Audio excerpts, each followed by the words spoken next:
ನನಗೆ first of course ಜಂಟಿ ಆಗಿದ್ರಿಂದ ರಾಶಿನೇ ಜಾಸ್ತಿ ಕ್ಲೋಸ್ ಆಗಿದ್ದು. ಅಂದ್ರೆ ಒಬ್ರನ್ನೊಬ್ರು 24/7 2 ವೀಕ್ಸ್ ಇದ್ವಿ ಅಂದ್ರೆ ಇನ್ ಅಂಡ್ ಔಟ್ ಸ್ವಲ್ಪ ಗೊತ್ತಾಗ್ತಾ ಹೋಗ್ಬಿಡುತ್ತೆ. ಬಿಗ್ ಬಾಸ್ ಆಟದ ಹೊರತಾಗಿ ನಮ್ಮ ಪರ್ಸನಲ್ ವಿಷಯಗಳನ್ನೆಲ್ಲ ಶೇರ್ ಮಾಡಿರ್ತೀವಿ. ಅವ್ರ ಕನಸು, ಆಸೆ, ಡೌಟ್ಸು ಅದನ್ನೆಲ್ಲ ಹೇಳಿರ್ತಾರೆ. ನನಗೇನು ಗೊತ್ತಿದೆಯೋ ಅದೆಲ್ಲ ಹೇಳಿರ್ತೀನಿ. ಆಬ್ವಿಯಸ್ಲಿ ಅವರಾಗಿದ್ರು. ಆಮೇಲೆ ಅಶ್ವಿನಿ SN ಅವರು ಒಂದ್ ವಾರ ಆಗ್ತಾ ಹತ್ರ ನನ್ನೆಲ್ಲ ಜಗಳಗಳಿಗೆ ಅವರು ಬೆನ್ನೆಲ್ಬಾಗಿ ನಿಂತಿದ್ರು. ಆಮೇಲೆ ರಕ್ಷಿತಂದು ಜಗಳ ಆದ್ಮೇಲೆ ಸಾರಿ ಎಲ್ಲ ಕೇಳ್ಕೊಂಡ್ಮೇಲೆ ಅದಾದ್ಮೇಲೆ ಅವಳು ತುಂಬಾ ಹತ್ರ ಆದ್ಲು.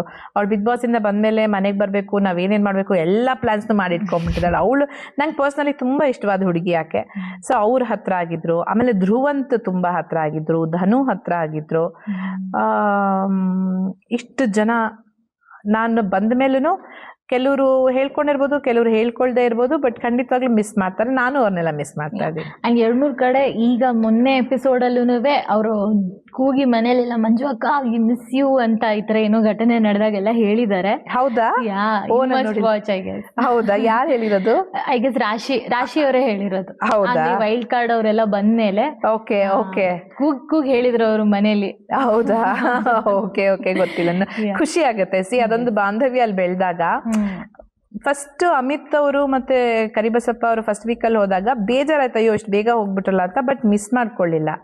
ಅದಾದ್ಮೇಲೆ ಸತೀಶ್ ಅವ್ರು ಹೋದಾಗ್ಲೂ ಅಷ್ಟೇ ನಾನು ನೋಡ್ತಾ ಇದ್ದೀನಿ, ನನಗೆ ಏನಾದ್ರು ಮಿಸ್ ಆಗ್ತಾ ಇದೆ. ಯಾಕಂದ್ರೆ ಯಾರೋ ಒಬ್ಬ ವ್ಯಕ್ತಿ ಕಡಿಮೆ ಆಗಿದ್ದಾರೆ ನಮ್ಮ ಗುಂಪಲ್ಲಿ ಅಂದಾಗ ಅದೊಂದು ಅವಾಯ್ಡ್ ಕಾಣಿಸುತ್ತಲ್ವಾ, ಕಾಣಿಸ್ಲಿಲ್ಲ. ನಾವು ಬಂದಾಗ್ಲೂ ಅದೇ ಅನ್ಕೊಂಡೆ, ಆ ಮೂಮೆಂಟಲ್ಲಿ ಬೇಜಾರಾಗ್ಬೋದು, പക്ഷെ ನಿಜವಾಗ್ಲೂ ಮಿಸ್ ಮಾಡ್ಕೊಳ್ತಾರ ಅಂತ. ಬಟ್ ನಾವು ನಿಜವಾಗ್ಲೂ ಅಲ್ಲಿ ಏನೋ ಒಂದು ಇಂಪ್ಯಾಕ್ಟ್ ಮಾಡಿದ್ರೆ ಖಂಡಿತವಾಗ್ಲೂ ಮಿಸ್ ಮಾಡ್ಕೊಳ್ತಾರೆ. ಇವಾಗ ನೀವ್ ಹೇಳೋದನ್ನ ಕೇಳಿ ಖುಷಿ ಆಯ್ತು. ಪರವಾಗಿಲ್ಲ, 2 ವಾರ ಜೊತೆಲಿ ಇದ್ದಿದ್ದಕ್ಕೂ ಒಂದು ಕ್ಷಣ ನಾನು ನಿಮಗೆ ನೆನಪಾದೆ ಅಂದ್ರೆ ನಿಮ್ಮ ಮನಸ್ಸಿನಲ್ಲಿ ಇದೀನಿ ಅಂತ ಅರ್ಥ.